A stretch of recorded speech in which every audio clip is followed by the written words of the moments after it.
ధీరజ్ ఏమో నైట్ పడుకొని పొద్దున్న లేచేసరికేమో ఒక్కసారిగా తులుక్కు పడ్డాడనమాట. ఎదురుగా చూడగానే వాళ్ళ వైఫ్ ప్రేమ ఏమో మొత్తం ఆ మారణాయుధాలతో కూర్చొని ఉందనమాట తనకెదురుగా.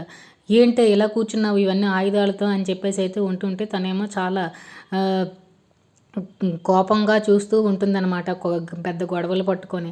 "ఏంటమ్మా ఇన్ని వస్తువులు పట్టుకొనున్నావు" అని చెప్పేసైతే ధీరజ్ అయితే చాలా వెనక్కి జరుగుతూ మాట్లాడుతూ ఉన్నాడనమాట. "నువ్వేం చేశావో నాకు తెలీదా" అని చెప్పేసైతే ఆ గొడ్డలిని ఒకవైపుగా తిప్పుతూ, ఆపు ఆపు ఆపు" అని చెప్పేసైతే వెనక్కి వెళ్ళిపోతూ ఉన్నాడనమాట ఒకవైపు ధీరజ్.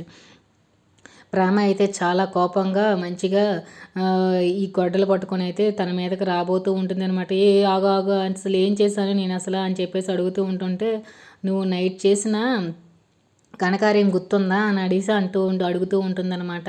"ఏంటి ఏమైంది" అని అడుగుతూ ఉంటుంటే, "అదే రాత్రి ముద్దు పెట్టిన వ్యవహారం గుర్తుందా" అని చెప్పేసి అడుగుతూ ఉంటుంటే, ధీరజ్ ఏమో "నాకేం తెలీదు నేనేం చేయలేదు" అంటూ ఉంటుంటే వెనకనే గొడ్డలతో తన మీద నరికేయడానికేమో పట్టుకుంటుంటే ఒక సోఫా దిండు పట్టుకొని ధీరజ్ ఏమో ఆపుతూ ఉన్నాడనమాట. ఆ గొడ్డలేమో ఆ సోఫా దిండు మీద పడింది. "ఆగు ఆగు ఆగు ఒకసారి" అని చెప్పేసైతే ధీరజ్ ఏమో తననైతే ఆపడానికి ట్రై చేస్తూ ఉన్నాడనమాట.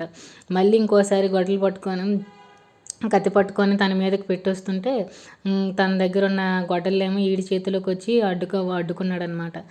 గుర్తు తెచ్చుకుంటానని చెప్పేసేమో నైట్ జరిగిన ముద్దు తనకి పెట్టిన సీన్ అయితే గుర్తు తెచ్చుకున్నాడనమాట. అమ్మో! ఇలా జరిగిందా అని చెప్పేసి అయితే అనుకుంటూ ఉన్నాడనమాట. అక్కడ ఉన్న ప్రేమ అయితే చాలా కోపంతో పెద్ద కత్తితో ధీరజ్ మీదకైతే వస్తూ ఉంది. ఏం జరుగుతుందో నెక్స్ట్ వీడియోలో చూద్దాం. If you like this video please like, share, subscribe.